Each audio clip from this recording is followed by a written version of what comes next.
Labdien, mani sauc Ernests, es esmu no cegles.eu un šodien mēs apskatīsim centrāla apkuras kamīna krāsniņu Tūlija. Kāpēc izvēlēties centrāla apkuras kamīna krāsniņu?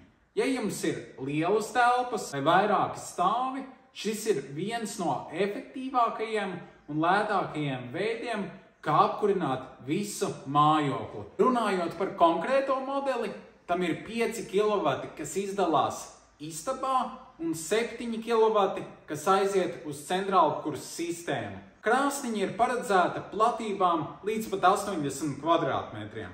Ar konkrēto krāsniņu varēsiet darbināt radiatorus, ūdens boileri, siltās grīdas un visu pārējo. Tagad apskatīsim vairāk pašas krāsniņas detaļas.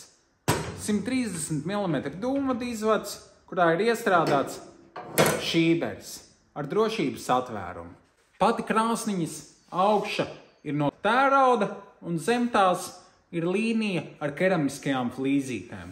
Sānos kamīna krāsniņai ir keramiskās flīzītes un ventilācijas lūka, jo kamīna krāsniņai ir dubultsienu princips, kas nozīmē, ka starp degkameru un ārējo keramisko apdari ir plāna gaisa kārtiņa, kas sasildīs sānu vienmērīgi, kā arī izdalīs siltumu efektīvi.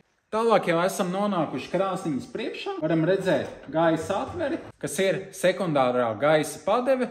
Tā ir paredzēta ļoti vienkāršai liesmas kontrolē un arī jaudas samazināšanai vai palielināšanai. Krāsniņas aizmugurē ir tāds kā izcēlums, tas ir trecinārais gaiss. Tas nozīmē to, ka gaiss tiek ievilkts caur šejienu uz augšu un gaiss iznāk pa šīm te caurulītēm ar mazajiem caurumiņiem. Kad degkamerā notiek degšanas process, rodās šīs te atgāzes, kuras nonāk pie šiem te caurumiņiem, tām tiek pievadīts skābeklis un notiek otrreizēja sadegšana, kas padara konkrēto krāsniņu daudz efektīvāku. Un ar vienu un to pašu malkas daudzumu šī krāsniņa spēj nodrošināt lielāku siltuma atdevi. Tālāk varam redzēt, ka krāsniņai arī piestrādāts pie detaļām.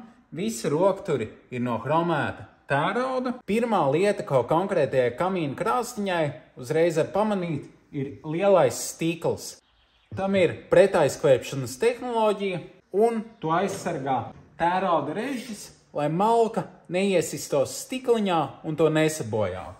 Tālāk jau nonākam pašā degkamerā, kur redzam centrāla apkuras siltummaini, kas izgatavots no tērauda. Tam ir tiešā saskarsme ar uguni, kas nozīmē, ka siltums uz radiatoriem, siltajām grīdām un visām pārējām iekārtām aizies ļoti ātri, un siltums būs jūtams jau pirmajās 5 minūtēs no iekuršanas laika.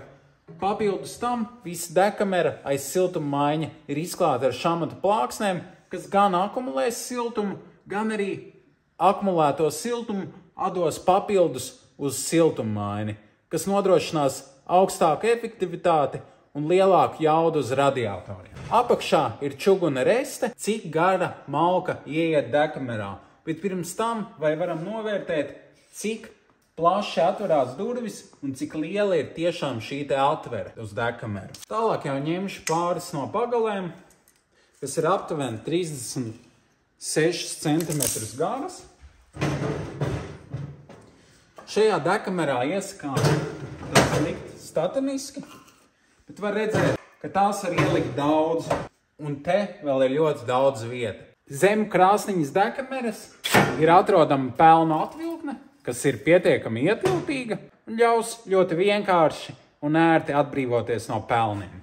Var redzēt, ka zem degkameras ir iestrādāta vēl viena gaisa padeve, kas ir primārā gaisa padeve, un tā nodrošinās ļoti vienkāršu un ērtu iekuršanu. Centrāla apkuras savienojuma vietas, kas ir novietotas viena virs otras krāsniņas aizmugurē.